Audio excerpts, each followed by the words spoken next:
Hello students, welcome to my YouTube channel basic class. आज हम पढ़ने वाले हैं क्लास 9th का साइंस 1, जिसमें चैप्टर नंबर 12 है, जिसका नाम है ध्वनि का अध्ययन। तो इस चैप्टर के सारे स्वाध्याय को आज हम कंप्लीट करने वाले हैं। तो इस स्वाध्याय में क्या क्या है। पहला प्रश्न है जिसमें कथन को पूर्ण करना है और स्पष्टीकरण लिखना है। तो एक एक करके हम सारे करेंगे, लेकिन मेरा आपसे यही रिक्वेस्ट है कि वीडियो को लास्ट तक जरूर देखिएगा। चैनल को सब्सक्राइब कीजिए, लाइक कीजिए और ज़्यादा से ज़्यादा अपने फ्रेंड्स, टीचर और लोगों को शेयर कीजिए ताकि लोग देख सकें। तो आगे बढ़ते हैं। तो देखिए यहाँ पर दिया है, डैश में से ध्वनि का संचरण नहीं होता है। तो यहाँ पर लिखेंगे निर्वात। क्या लिखेंगे? निर्वात में से ध्वनि का संचरण नहीं होता है। यहाँ पर उसका आंसर भी आप देख सकते हैं। ये रहा निर्वात, यहाँ पर लिखा हुआ है। यहाँ पर पहले का आंसर है, निर्वात में से ध्वनि का संचरण नहीं होता है। दूसरा प्रश्न क्या दिया हुआ है वो देख लेते हैं। दूसरा क्या दिया हुआ है कि पानी और स्टील में ध्वनि के वेग की तुलना करने पर डैश में ध्वनि का वेग अधिक होता है। तो इसमें किस में ध्वनि का वेग? स्टील में अगर पानी और देखेंगे और स्टील में ध्वनि की तुलना करेंगे तो स्टील में ध्वनि का वेग अधिक होगा। इसका स्पष्टीकरण ये है कि ध्वनि का माध्यम वेग माध्यम के प्रत्यास्थ तथा घनत्व के अनुपात पर निर्भर होता है। अतः यह अनुपात स्टील के लिए पानी की तुलना में अधिक होने के कारण ध्वनि का स्टील में वेग पानी के वेग की अपेक्षा अधिक होगा। तो इस तरीके से इसका आंसर कर लेंगे। फिर तीसरा दिया है, डैश दैनिक जीवन में डैश के उदाहरण द्वारा यह सिद्ध होता है कि ध्वनि का वेग प्रकाश के वेग से कम होता है। देखिए मेरा उदाहरण होगा कि आपने आसमान में बिजली चमकते हुए देखा होगा। तो पहले आपको प्रकाश ज़मीन पर दिखाई देता है, उसके बाद जब बादल टकराते हैं तो उसकी आवाज़ आती है, गड़गड़ाहट आती है। तो इसलिए प्रकाश का वेग ध्वनि अधिक होता है और ध्वनि का वेग कम होता है। यहाँ पर देखिए, यहाँ पे आपको बुक में दिया कि आकाश में देखते समय हमें हवाई जहाज़ पहले दिखाई देता है तथा उसकी ध्वनि बाद में सुनाई देती है। ये भी एक उदाहरण है। उसके बाद चौथा है, समुद्र में डूबे किसी जहाज वस्तु को देखने के लिए डैश तकनीकी का उपयोग किया जाता है। तो यहाँ पे जो रिक्त स्थान है यहाँ पर लिखेंगे सोनार, SONAR, सोनार तकनीकी का उपयोग किया जाता है। तो इस तरीके से हमारा पहला प्रश्न सॉल्व हो जाएगा। दूसरे प्रश्न पर आते हैं। क्या दिया हुआ है? वैज्ञानिक कारण स्पष्ट कीजिए। चित्रपट गृह सभा की छतें और वक्राकार बनी होती हैं, ऐसा क्यों होता है? तो इसका आंसर देख लीजिए।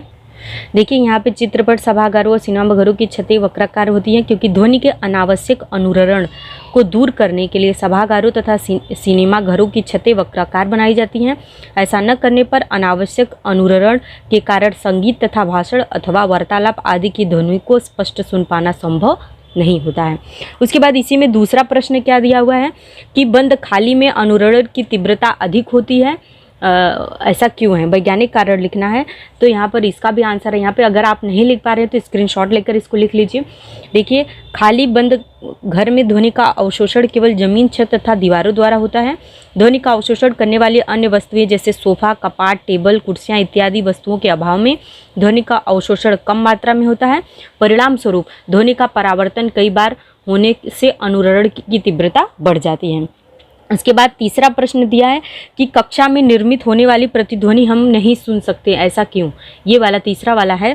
तो हम अपनी कक्षा में निर्मित प्रतिध्वनि नहीं सुन सकते हैं, क्यों? क्योंकि प्रतिध्वनि को अलग से सुनने के लिए यदि हवा का तापमान 22 डिग्री हो तो ध्वनि के स्रोत के परावर्तक पृष्ठभाग की क्या होती है?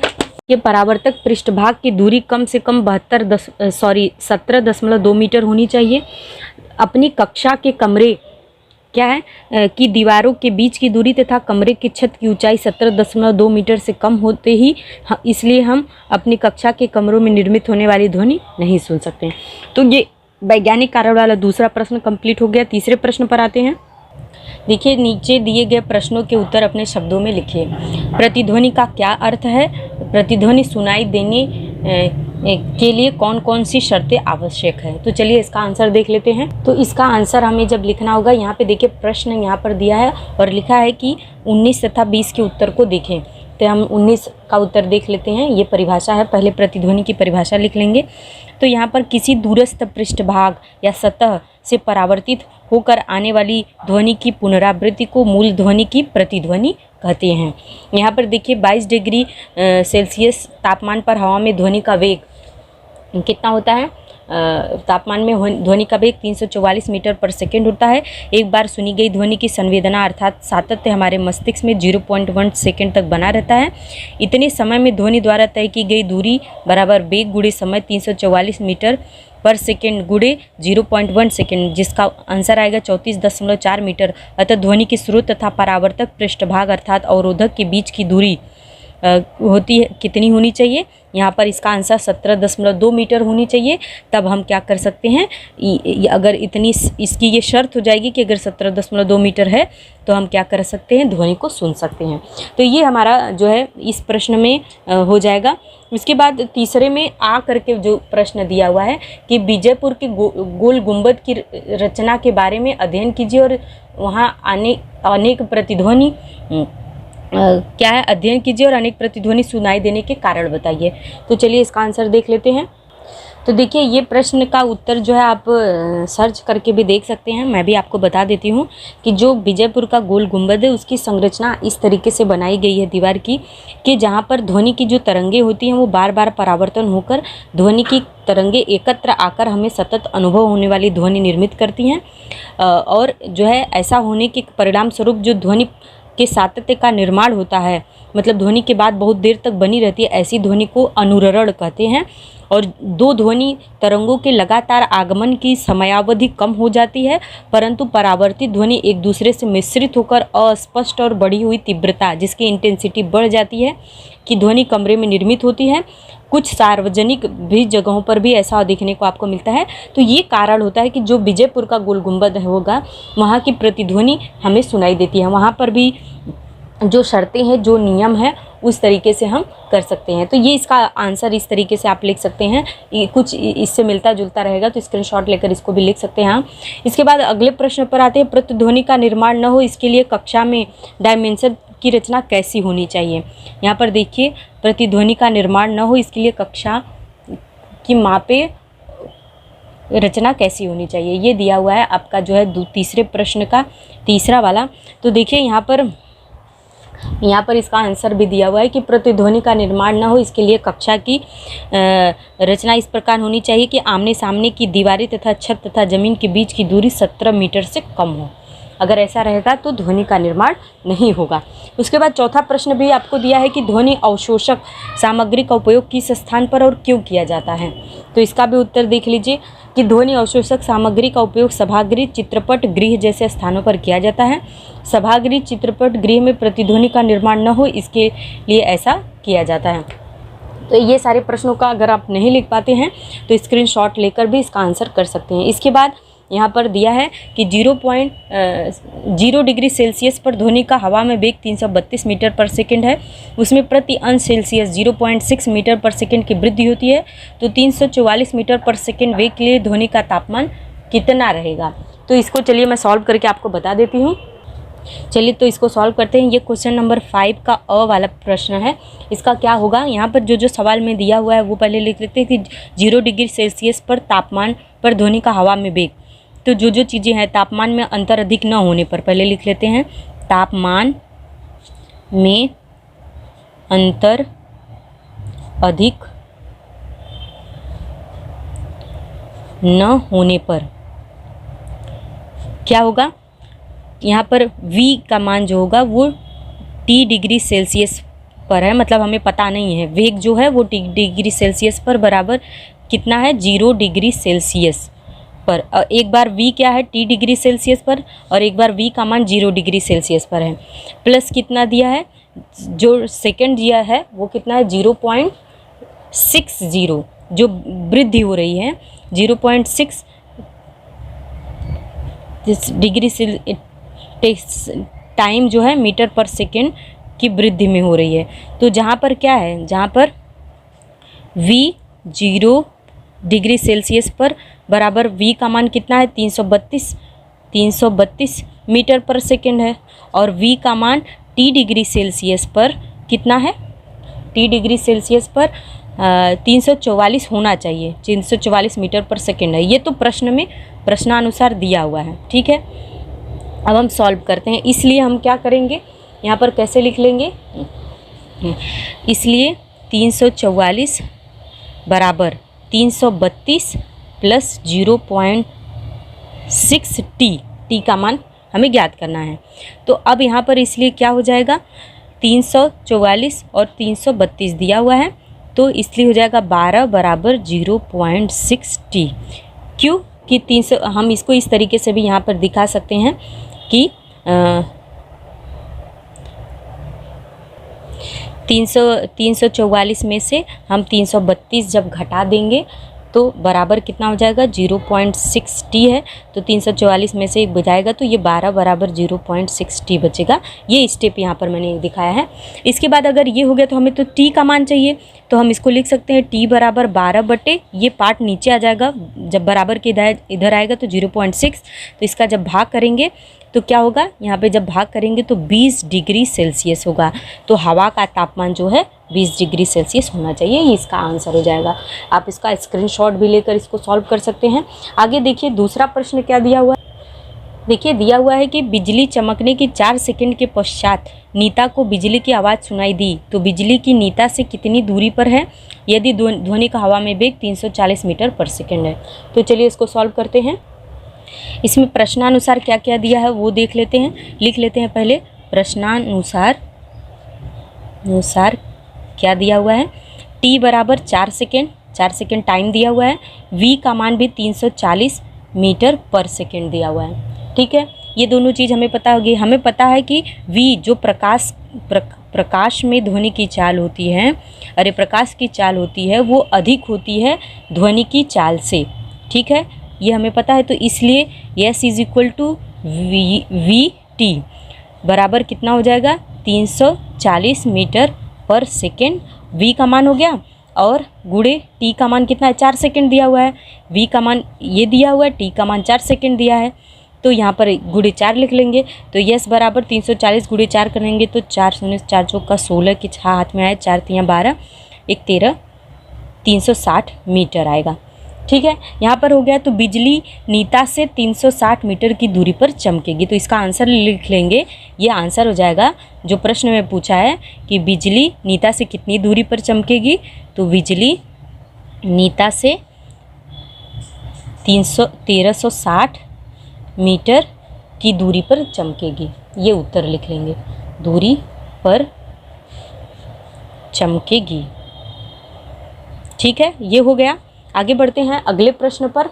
अगला प्रश्न क्या दिया हुआ है कि सुनील 2 दीवारों के बीच खड़ा है, उससे सबसे समीप की दीवार 360 मीटर की दूरी पर है, उसके द्वारा जोर से आवाज़ देने के बाद 4 सेकंड पश्चात पहली प्रतिध्वनि सुनाई दी और बाद में 2 सेकंड पश्चात दूसरी प्रतिध्वनि सुनाई दी, तो हवा में ध्वनि का वेग कितना होगा और दोनों दीवारों के बीच की दूरी कितनी होगी। तो एक में 2 प्रश्न पूछे गए हैं, तो पहले हम प्रश्न में क्या क्या दिया है वो लिख लेते हैं, उसके बाद सॉल्व करते हैं। तो देख लीजिए, पहले हमें पता है, चूँकि हमें पता है कि ध्वनि जो है दीवारों तक जाने में लगा समय, ध्वनि दीवारों तक जाने में लगा समय। देखिए आपके बुक में 360 जो दिया है वहाँ पर 660 होना चाहिए, नहीं तो आंसर गलत हो जाएगा, मिस प्रिंट हो गया है। ये जो आंसर आपके बुक में दिया हुआ है ये आंसर नहीं आएगा। लगा समय बराबर कितना हो जाएगा, बराबर प्रतिध्वनि सुनने में, प्रतिध्वनि सुनने में लगा कुल समय, समय बटा 2, इस तरीके से होगा। तो हमें पता है कि पहले हमें पता है कि S is equal to V T होता है, और चूँकि यस का मान कितना दिया है, दूरी यस बराबर कितना दी हुई है, 660 मीटर दिया हुआ है। देखिए यहाँ पर बुक में आपको प्रश्न में, देखिए प्रश्न में क्या दिया हुआ है वो देख लीजिए। यहाँ पर 360 मीटर जो दिया है, यहाँ पर 660 होना चाहिए, नहीं तो ये जो आंसर आए ये नहीं आएगा, ये बात आपको ध्यान रखनी होगी। तो यहाँ पे 660 मीटर होगी, तो हमें 660 मीटर बराबर मतलब, और v का मान हमें कितना दिया है हमें ज्ञात करना है। v बराबर पूछ रहा है और समय कितना दिया है, 4/2 सेकेंड, t बराबर 4/2 सेकेंड होगा, क्योंकि कितना है, ध्वनि सुनने में लगा कुल समय 4 है और उसके बटा 2, ये वाला सूत्र लगाएंगे तो ये होगा। तो यहाँ पर हम इस सूत्र पे मान रखते हैं, ये इसका मान 660 660 मीटर बराबर v गुणे 4/2 सेकेंड। ठीक है, तो यहाँ पर इसको डिवाइड करके हम सॉल्व कर लेंगे।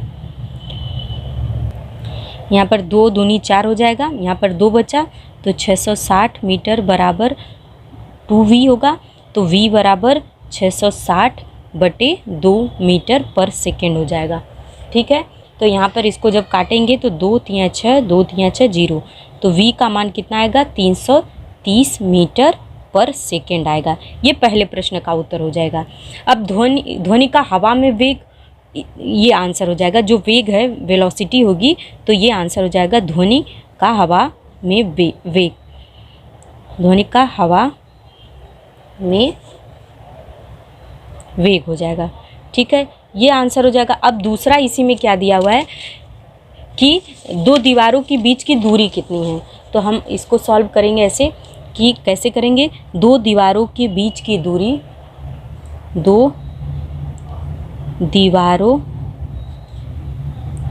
के बीच की दूरी बराबर कितना लिख लेंगे।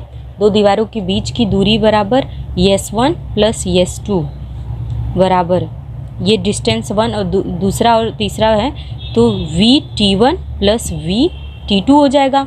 यस बराबर हमें पता है क्या होता है, यस बराबर VT होता है, ये सूत्र है। तो S1 बराबर VT1 होगा, क्योंकि वेग तो समान है, बस दूरी समय ही अलग अलग है।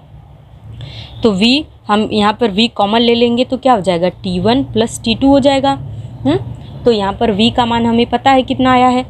इसके पहले 330 मीटर पर सेकेंड आया था, तो 330 मीटर पर सेकेंड, और क्या है T1 बराबर 4/2 सेकेंड, और T2 बराबर दूसरी ध्वनि में 6 सेकेंड बाद सुनाई देती है, तो क्या हो जाएगा 6/2 सेकेंड हो जाएगा।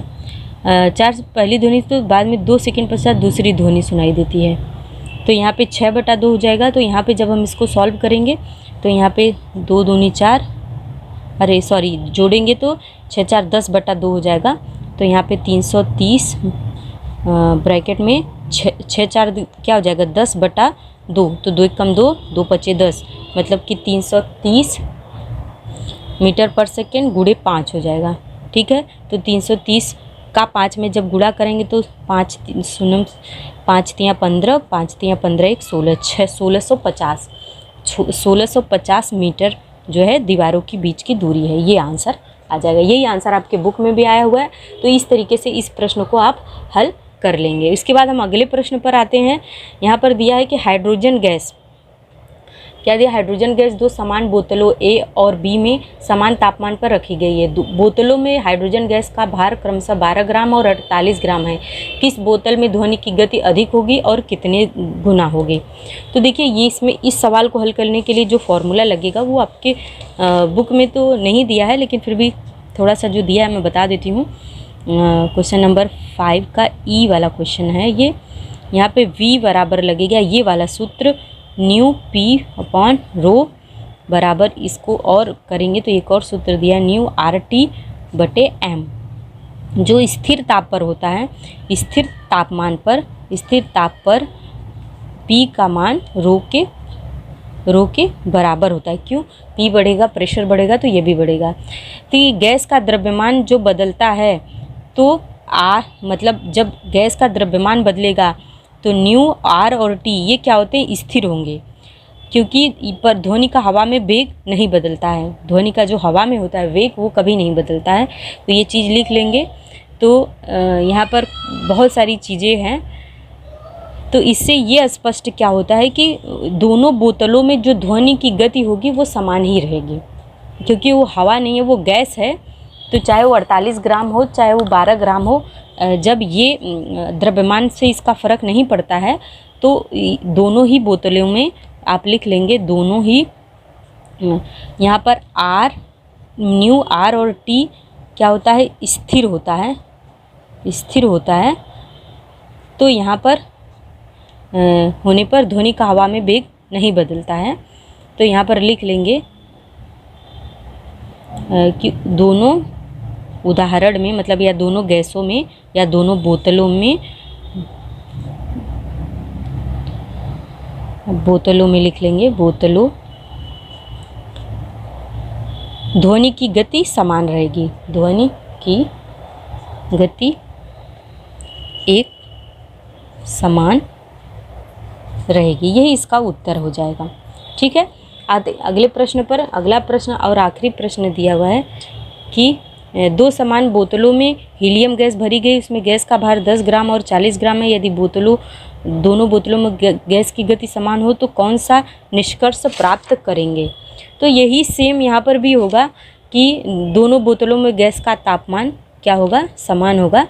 जैसा कि मैंने इसमें बताया है कि टेम्परेचर भी कांस्टेंट होता है, तो गति समान हो तो आप यही निष्कर्ष निकालते हैं कि यही जो उदाहरण आप लिखे हैं इसी के आधार पर लिख सकते हैं। यहाँ पे भी सेम यही सूत्र लिख लेते हैं।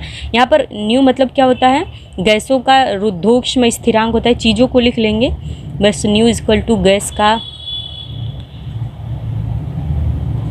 रुद्धोष्म, जिसे constant for gas adiabatic constant होता है, रुद्धोष्म स्थिरांक लिख लेंगे। सेम यही चीज़ आपको लिखनी है।